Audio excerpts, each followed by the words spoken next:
Olá pessoal, aqui é o professor Hugo Couto e eu estou aqui para responder a duas perguntas que me foram feitas no Instagram no projeto Professor Hugo Responde.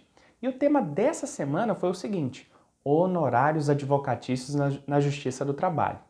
E eu começo com uma pergunta interessantíssima e muito atual.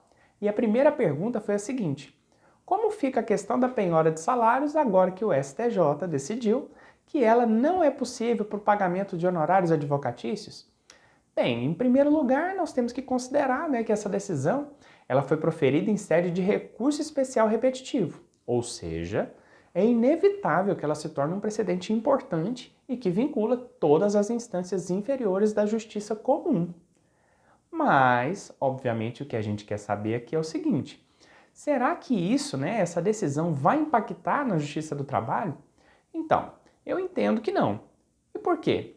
E aí eu já aponto, que a IN 39 de 2016 vai nos dar um bom caminho para essa resposta.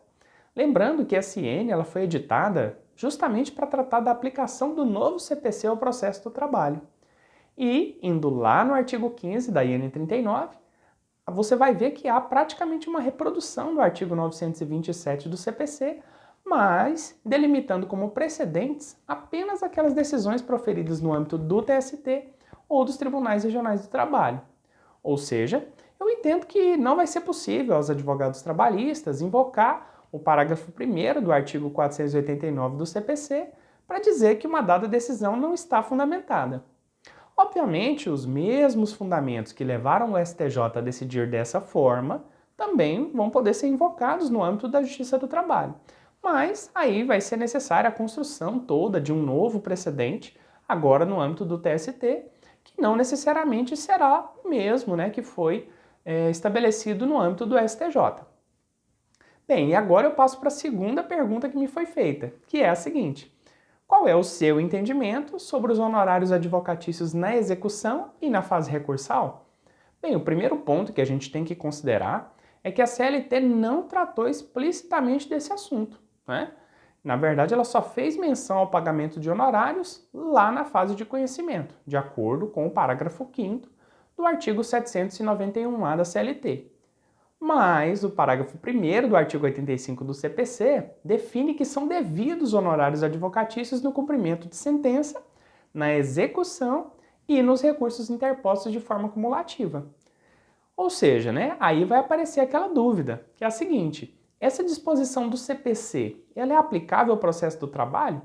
Então, na doutrina e na jurisprudência dominante, tem-se entendido que essa ausência do tema na CLT trata-se, na verdade, de um silêncio eloquente do legislador. Ou seja, o legislador teve a opção de incluir os honorários na fase de cumprimento de sentença e na fase recursal, mas optou por não fazê-lo. Particularmente, eu entendo também que essa é a interpretação mais adequada, mas eu não deixo de lamentar o fato de que o legislador não seguiu e deveria ter seguido o mesmo procedimento adotado no CPC. Afinal, se a gente tem que considerar que a atuação do advogado nesses outros momentos processuais também implicam em dedicação e esforço do advogado e, portanto, deveria permitir a majoração dos honorários. Bem, então é isso, pessoal. Não deixe de acompanhar os próximos vídeos do projeto Professor Hugo Responde.